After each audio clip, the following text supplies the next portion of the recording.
Hello student, अब हम देखते हैं हमारे पेपर का क्वेश्चन नंबर 39। इसमें हमको क्या दे रखा, the angle of elevation of an airplane from a point on the ground is 60 degree. After a flight of 30 seconds the angle of elevation becomes 30 degree if the airplane is flying at a constant height of 3000√3 metre. Find the speed of the airplane. देखिए, मैं आपको इसको figure बना के मैं आपको समझा देता हूँ। देखो, हमने सपोज किया कि यहाँ पे कोई एक एयरप्लेन है इस पॉइंट पर, है ना, जो कि ग्राउंड से हमने सपोज किया ये 3000√3 हमको दे रखा है, इतनी हाइट पे है इस ग्राउंड से।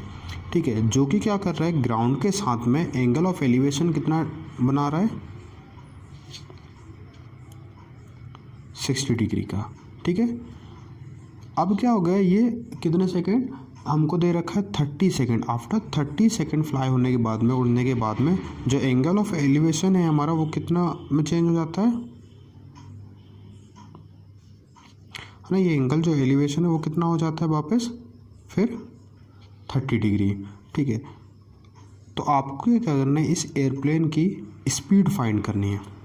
ठीक है, हम इसको नाम दे देते हैं। फॉर एग्जाम्पल इसको नाम दे दिया ABCD एंड ई, हमने इसको नाम दे दिया। देखिए, और ये हाइट 3000√3 ये भी है, तो ये भी सेम हाइट रहेगी, है ना, एक कांस्टेंट हाइट पे ये फ्लाई कर रहा है।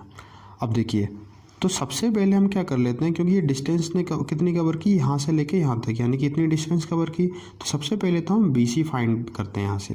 तो उसके लिए हम क्या करेंगे, सबसे पहले हमने काम किया इन ट्रायंगल AB में। ठीक है, तो हमने काम किया इन ट्रायंगल AB में। ठीक है, तो AB में हम वही लगाएंगे, ये परपेंडिकुलर है, ये बेस है, तो 10 लगाएंगे हम यहाँ पे। तो 10 यहाँ पे बन रहा है 60 डिग्री। तो 10 60 डिग्री क्या हो जाएगा हमारा, देखिए 10 का फॉर्मूला परपेंडिकुलर होता है, तो अपने पहले बना लिया BE, उसके बाद हमने लिख लिया बेस है इसकी AB, तो हमने लिख लिया AB। अब 10 60 की वैल्यू कितनी होती है, √3। B आपको कितना दे रखा है, 3000√3 डिवाइडेड बाय में क्या है हमारे पास AB।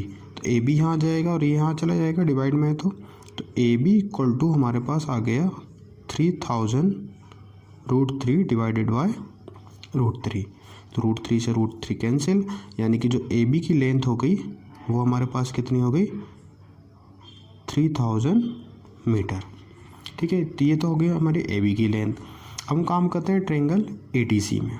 ठीक है, तो हमने काम किया ना इन ट्रायंगल ADC, इसमें भी हम वही 10 लगाएंगे।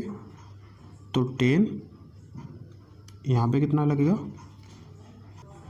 10 30 डिग्री, तो 10 वही लगाएंगे यहाँ पे, परपेंडिकुलर हो जाएगा इसका DC, और जो बेस है वो कितनी हो जाएगी हमारी AC। तो 10 30 की जो वैल्यू होती है वो कितनी होती है हमारे पास, 1/√3। DC आपको कितना दे रखा है यहाँ पे, 3000√3 डिवाइडेड बाय में ये क्या हो जाएगा AC। तो देखो हमारे पास क्रॉस मल्टीप्लाई हो जाएगा, AC यहाँ पे आ जाएगा और यहाँ पे कितना हो जाएगा, 3000√3 मल्टीप्लाई बाय √3।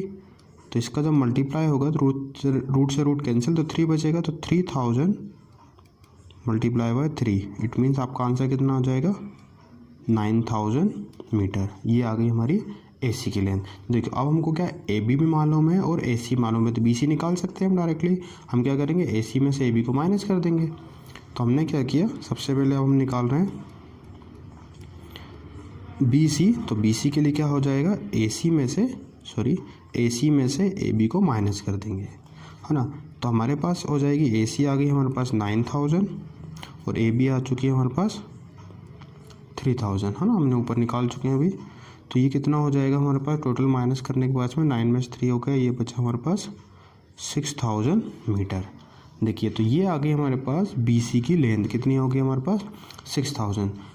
तो देखो, तो एयरप्लेन जो था वो यहाँ से लेके यहाँ तक में कितने सेकंड में, उसने 30 सेकंड में डिस्टेंस कवर की थी। तो हमको यहाँ से लेके यहाँ तक का टाइम मालूम है और डिस्टेंस मालूम है, तो स्पीड निकालने का फॉर्मूला क्या होता है हमारा,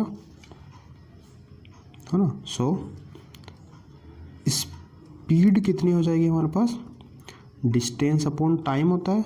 तो डिस्टेंस हमारे पास दे रखी है 6000 और टाइम दे रखा है हमारे पास 30। तो यूनिट क्या हो जाएगी इसकी, ये मीटर हो गया और ये सेकेंड। तो 0 से 0 कैंसिल हो गया हमारे पास, 3 1 3, 3 2 6, ठीक है। उसके बाद हमारे पास 0, ये 0, ठीक है। तो डिस्टेंस सॉरी स्पीड जो रहेगी वो उसकी कितनी हो जाएगी, 200 मीटर पर सेकेंड, ठीक है। तो ये आ जाएगी एयरप्लेन की स्पीड, यही और आपका आंसर रहेगा।